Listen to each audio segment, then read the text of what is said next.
Halo Sobat Ngomin, apa kabar? Akhirnya kita berada di 4 kemenangan berturut-turut di Serie A.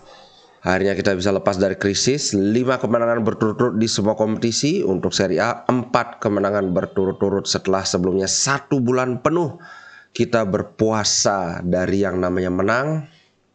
Ya, kita syukuri saja. Oke, sebelum kita lanjut bahas pertandingan tadi malam, ada kabar ini. Seperti yang ini kabarnya Napoli sih, kasihan. Seperti yang aku bilang sebelumnya, Napoli ini kalau mereka ingin Scudetto harus musim ini, karena kemungkinan besar musim depan itu bintang-bintang mereka bakalan cabut. Ini Kim Min-jae aja sudah dipertimbangkan akan dijual ke MU, belum lagi Osimhen. Aduh, parah deh. Semoga, soalnya aku suka kalau ada pesaing Scudetto di luar dari Juve, Inter, Milan. Kalau ada Napoli juga kan seru Serie A kan. Kemarin tuh sampai ada iklannya, lagi nonton itu, first time in history 5 klub Serie A ada di semifinal kompetisi Eropa. Oh, Calcio is back gitu. Jadi ya kan kita seneng lah kalau Liga Italia itu naik ininya, pamornya kan. Kemudian wah, Inzaghi senang banget dia setelah menang lawan Roma. Ini ngomong bukan kemenangan yang sulit loh. Bukan kemenangan yang mudah loh, karena kalau kawan-kawan melihat bagaimana walaupun pertandingan itu kayak apa ya, 2-0, tapi Roma berkali-kali berusaha mencuri angin. Tapi menurutku kedisiplinan pemain-pemain Inter dalam menerapkan skema yang ditetapkan Inzaghi ini yang bikin kita bisa menang. Dan ini bukan cuma menang yang penting, tapi menang tanpa keluar energi yang terlalu banyak. Itu nanti kita akan bahas. Dan 2 pemain yang disoroti oleh Inzaghi adalah Brozovic dan Lukaku. Ini 2 pemain ini adalah kunci dari kemenangan Inter.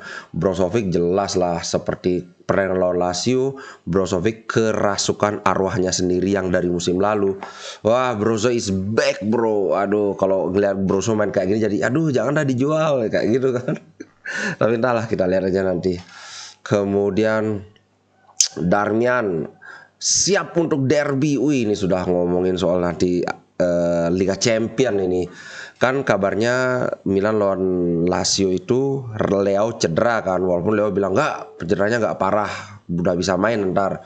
Tapi di sisi lain Darmian bilang AC Milan bukan cuma Rafael Leo. Apalagi kalau kalian lihat gimana AC Milan bermain itu, Leo memang sangat berbahaya dari sayap kiri. Tapi Giroud, ada Benacer, kemudian yang kemarin mencetak gol yang gila, pemain yang aku nggak suka tapi memang skillnya luar biasa, Theo Hernandez pak. Waduh, dari belakang lagi-lagi dia solo run, terus diakhiri dengan sebuah tembakan jarak jauh. Mantap, Theo Hernandez mantap, sayang nyebelin banget. Jadi ya memang benar sih Darmian. Dan ada yang bilang bahwa Darmian bilang nih, aku sekarang ditempatkan di wingback, aku bisa di center back juga bisa. Seolah-olah menegaskan bahwa Skriniar itu sudah bukan bagian dari tim Inter lagi, karena ya musim lalu memang posisi center back kanan itu milik Skriniar, tidak tergantikan. Tapi musim ini bahkan kalau dibandingkan ketika Skriniar bermain pun masih lebih bagus performa Darmian pak di center back kanan. Jadi ya sampai-sampai kita lupa bahwa Skriniar itu cedera kan, kirain udah pindah ke PSG. Oke, sekarang kita bahas pertandingan lawan Roma. Aku ada suatu hal yang sangat aku acungi jempol. Mourinho dia setelah pertandingan langsung pemainnya dikumpulin di lapangan, dibilang dikasih kayak wejangan itulah, intinya dia bilang sangat bangga dengan dengan Roma. Dybala itu masih cedera, Pellegrini juga masih ada cedera. Kemudian Belotti itu ada retak tulang tulang iganya, tulang rusuknya. Jadi mereka tuh benar-benar compang-camping. Ini yang bikin aku dari awal sih feeling kayaknya pasti menang sih.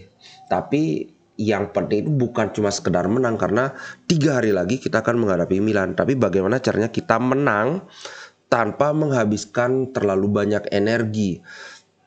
Nah, inilah yang Inter lakukan. Dari awal Roma dengan mereka yang compang-camping itu berusaha bermain dengan sedikit lebih dalam, bertahan, apalagi mereka tahu lah gimana kualitas serangan Inter kan. Menurutku ini pendekatan yang sudah tepat, tapi ya bagaimana sehebat-hebatnya taktik kalau memang pemainnya compang-camping ya bakalan susah. Bahkan ketika Inter akhirnya mencetak gol melalui brilian gol pertama, umpan kunci dari Brozovic ke arah Dumfries itu benar-benar Dumfries melakukan pergerakan yang sangat bagus dan Brozo sangat jeli melihat pergerakan Dumfries, langsung mengirimkan bola wilayah yang sangat gila. Weighted pass, istilahnya weighted pass itu artinya bola wilayah yang kayak backspin gitu. Jadi ya ketika menyentuh tanah bola itu akan melambat sehingga seolah-olah bola itu menunggu pemain yang nguber bola itu, kayak gitu. Gila, tepat banget. Kemudian Dumfries dribble dikit langsung kasih umpan mendatar. Memang umpan mendatar ini kan spesialisasinya si Dum kan. Kalau umpan lambung kan lebih sering ngaco. Itu Lukaku gagal menghajar bola, tapi kemudian Di Marco yang dapat. Habis itu Roma memang sudah berusaha, Roma kan akan main lawan Leverkusen, tapi lupain, kita ngotot aja. Mereka sudah berusaha mati-matian. Seperti yang aku bilang, Inter berusaha agar temponya tetap lambat, karena ya tempo yang lambat berarti tidak banyak sprint, berarti tidak terlalu lelah. Sedangkan Roma karena namanya ketinggalan, mereka berusaha menaikkan tempo. Berkali-kali mereka berusaha main cepat, sampai ada yang komen, wah gerasa gerusuk ini Roma mainnya. Ya memang itu yang berusaha mereka lakukan, tapi ya pemain mereka ada Kamara, pemain yang Bove juga, pemain yang baru habis dipinjemin. Mereka memang compang-camping banget. Dan menurutku kita sangat diuntungkan dengan kesalahannya si Ibanez, yang dia umpan tapi yang dapat malah Lautaro Martinez. Lautaro dengan tenang memberikan bola ke Lukaku dan Lukaku juga finishingnya. Aduh, coba Lautaro punya finishing kayak Lukaku ini, udah lewat si siapa, Osimhen. Aduh, sayang banget. Lautaro ada satu tembakan yang bagus banget tapi kena tiang, kena mistar. Sayang. Sedangkan Osimhen di pertandingan lain dia walaupun seri dia mencetak gol, jadi selisih golnya naik lagi jadi 3. Sebelumnya udah dipangkas jadi 2 aja dengan Lautaro, sekarang jadi 3. Kita bahas performa masing-masing pemain ya. Pertama Onana 7,5. Ini aku bilang kiper itu adalah salah satu pemain kunci yang bisa menentukan hasil akhir pertandingan. Ada beberapa kali dia melakukan penyelamatan dan penyelamatan itu incredible. Kita bisa lihat bahwa kecepatan reaksi Onana ini sangat luar biasa, yang bikin kita masa sih pemain kayak gini dijual gitu loh. Ini kalau dia disimpan di Inter, ini akan jadi penerus tradisi Inter yang selalu memiliki kiper-kiper hebat kan. Dari Pagliuca, kemudian Toldo, kemudian habisnya Toldo siapa ya? Julio Cesar, kemudian Handanovic. Kita selalu punya kiper hebat dalam waktu yang relatif lama main di Inter kan. Kalau ini udah hebat dijual lagi, kan sayang banget. Kemudian trio back kita, Acerbi main bagus, Darmian bagus banget, justru Bastoni yang kayak enggak bagus-bagus amat. Apalagi Inter memang tidak tampil terlalu keluar menyerang karena ya takut juga kan kena serangan baliknya Roma. Dumfries, mungkin kemarin ini penampilan Dumfries yang salah satu yang terbaik di musim ini ya. Cuman cepat dia diganti ya karena kita lawan Milan. Feelingku sih Dumfries pasti dimainin untuk meredam Theo Hernandez. Kalau semoga beneran Leo nggak main. Kalau Leo nggak main ya udah tinggal Dumfries duel sama Theo Hernandez aja, kan sudah sering berkelahi juga mereka. Kemudian di kiri Di Marco menurutku lebih bagus dari Dumfries. Dikasih assist Dumfries, dia ngegol, tapi selain itu tidak terlalu istimewa sebenarnya. Maksudnya ada pertandingan lain di mana Di Marco tampil lebih bagus, tapi ya jelas kemarin itu Inzaghi benar-benar berusaha gimana caranya menang sambil menghemat tenaga sebisa mungkin. Jadi ya kita lihat sendiri Di Marco nggak terlalu banyak maju mundur gitu. Dia cuma maju kalau benar-benar ada kesempatan yang sangat bagus. Barella seperti biasa, kalau Barella tuh nggak ada rem, nggak bisa dia kayak nyimpen tenaga lah, lari-lari kecil kayak Gagliardini. Makanya aku sebenarnya kadang-kadang coba Barella itu belajar sama Gagliardini gimana caranya biar tega jogging saat pemain lain itu lagi lari-lari sprint. Tapi Barella nggak bisa gitu. Walaupun Barella banyak kesalahan, tapi menurutku Barella kemarin perannya sangat vital. Brozovic man of the match. Kalau aku setuju banget man of the match. Di sini dikasih nilai 8.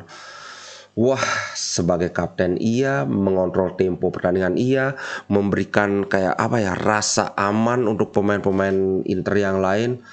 Top lah Brozovic. Hakan kayaknya agak kurang bagus ya. Maksudnya dibandingkan pemain lain, Hakan dikasih nilai 6 deh ini. Tapi dia memang banyak mendapatkan pengawalan dari pemain lain. Dan dibandingkan Barella, aku ngeliat Hakan agak kelihatan banget dia tidak mau terlalu banyak sprint seperti itu. Mungkin ya Hakan tahu lah gimana sejarahnya dengan Milan. Setiap lawan Milan itu Hakan akan ngotot mati-matian banget. Mungkin itu yang bikin Hakan kemarin nggak terlalu ngotot sih. Di Marco sudah Korea, Pak. Aduh, Korea ini lagi-lagi penampilan terburuk Korea diperlihatkan.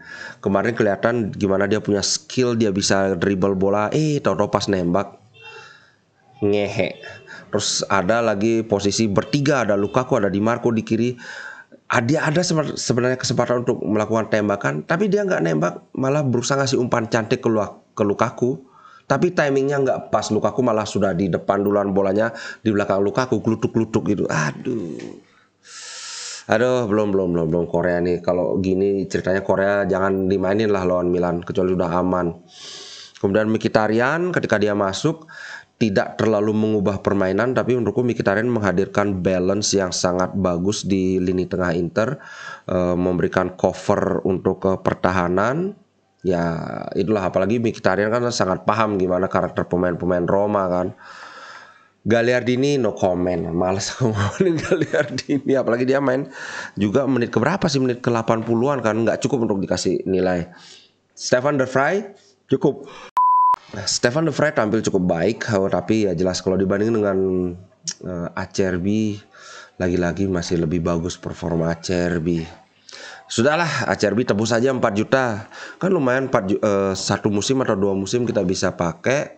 Nanti kalau udah lagi 2 musim dia statusnya kayak Ambrosio, jadi apa namanya, jadi kayak cadangan aja, tapi ketika dimainkan dia bisa memberi kontribusi yang bagus. Itu sih menurutku apa ya, sekali lagi aku bersimpati atau apa ya, kasihan sih sama Mourinho. Habis ini dia main lagi lawan Leverkusen kan. Waduh, tapi itu masalah mereka. Kita kan Inter Milan kan. Cuma aku suka pendekatannya ya, dia gimana. Kalau dulu biasanya Mourinho marah-marah kan, tapi kemarin walaupun kalah dia memberikan acungan jempol untuk anak asuhnya. Karena ini yang aku bilang, Mourinho walaupun pemain itu main jelek, tapi kalau dia ngeliat seorang pemain itu bekerja keras, dia akan respect, karena bagi dia itu kerja keras itu lebih penting daripada sekedar bakat, daripada gocek-gocek segala macam. Kayak Dybala kan, Dybala itu kalau kalian lihat nggak pernah Dybala di Juventus mainnya kayak dia di Roma. Kayak ini Dybala ini kan pemain yang technical kan, yang ngaduk teknik, tapi kemarin kelihatan dia berusaha banget lari kenceng, padahal dia baru habis cedera loh, masih cedera sebenarnya, makanya dia dimainin baru 20 menit terakhir. Pellegrini juga, apalagi Belotti lagi, aduh gila. Oke, good luck buat Roma di Europa League. Tapi bagaimanapun juga pertandingan kemarin menurutku kita layak menang. Sekedar bahas table Serie A, Napoli ada di atas, mereka sudah juara. Selamat buat Napoli sekali lagi. Lazio ada di peringkat 2 dengan nilai 64. Tapi Inter menguntit ketat dengan nilai 63. Artinya kalau minggu depan Lazio kepleset, kita menang, ya kita bisa salib. Kemudian Juventus ini nilainya 63 dan mereka akan bermain nanti sore atau nanti malam. Kalau mereka menang, ya jelas mereka akan menyalip Lazio, ada di atas Inter. Tapi kalaupun mereka kalah, mau kalah 10-0, mau kalah 20-0, Juventus akan tetap ada di atas Inter di peringkat 3, karena head to head kita kalah lawan Juventus. Kita pertama kalah 2-0, kemudian kalah lagi 1-0. Itu aja. Jadi ya di pekan ini kita belum bisa menyalip Juve terlepas apapun hasil pertandingan Juventus lawan apa sih Juventus, aku lupa. Ya pokoknya nantilah ininya Juventus main. Sementara itu di pencetak gol terbanyak Osimhen masih memimpin dengan 22, Lautaro Martinez 19. Sayang Lautaro gagal mencetak gol. Seperti aku bilang, susah mengharapkan Lautaro bisa nyalip karena kita masih main di 3 kompetisi. Ini akan dirotasi, sedangkan Osimhen ya udah orang cuma di liga aja kan, mainnya bakalan lepas. Itulah. Ngomong banyak yang nyebut soal Boulaye dia ini, strikernya Salernitana. Dia main di Salernitana bisa mencetak 15 gol loh. Padahal Salernitana itu kan dia ada di peringkat berapa ini Salernitana? Peringkat 14. Artinya dia main di klub papan bawah tapi dia mencetak 15 gol, itu bisa diperhitungkan ini. Oke, kita lihat aja untuk apa namanya? Transfer. Baru ini aja yang hampir pasti si Tajon Buchanan aja. Selain itu masih belum ada kepastian. Oke, itu aja. Jangan lupa bertemu lagi di konten ngomin berikutnya. Ciao. Inter Milan di dadaku, biru hitam warna darahku. Level winnernya Itali, tidak pernah degradasi.